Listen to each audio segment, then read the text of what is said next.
Civil society organizations here say Nigeria remains a deeply divided country with politics geared towards ethnic and religious lines, thereby determining where the votes go.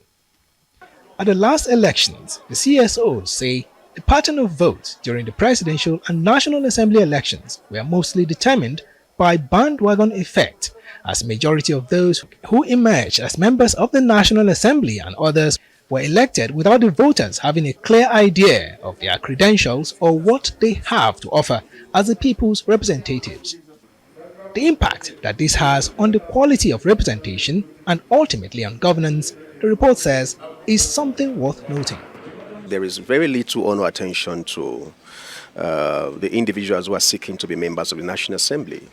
And that has led to a huge gap, in the scrutiny of candidates, for the legislature.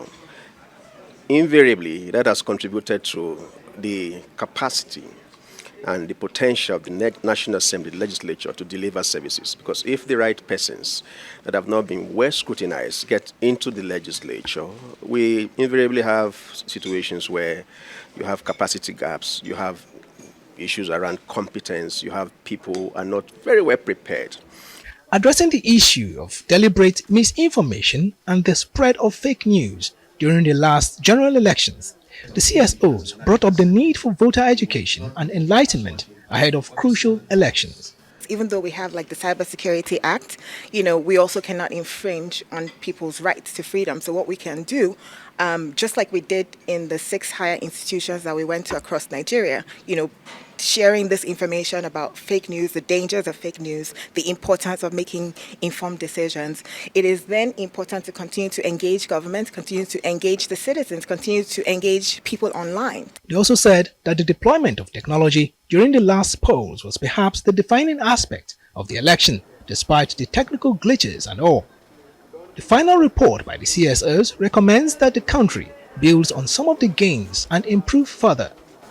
The electoral law that we worked with was really good, but what came out of this election is that there are some areas that would require reforms, and is out there. Especially around the transmission of results.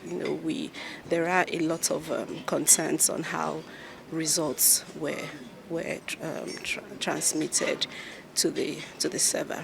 We saw that the deployment of technology for some sets of the elections enhanced the process and the outcomes.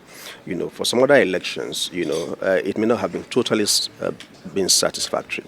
But we're on a learning curve.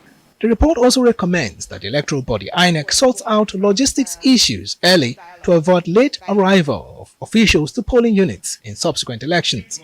INEC was also charged to work out ways to guard against voter intimidation, vote buying and thuggery, as well as ensure the speedy prosecution of electoral offenders. Godfrey Eshemoge, Arise News.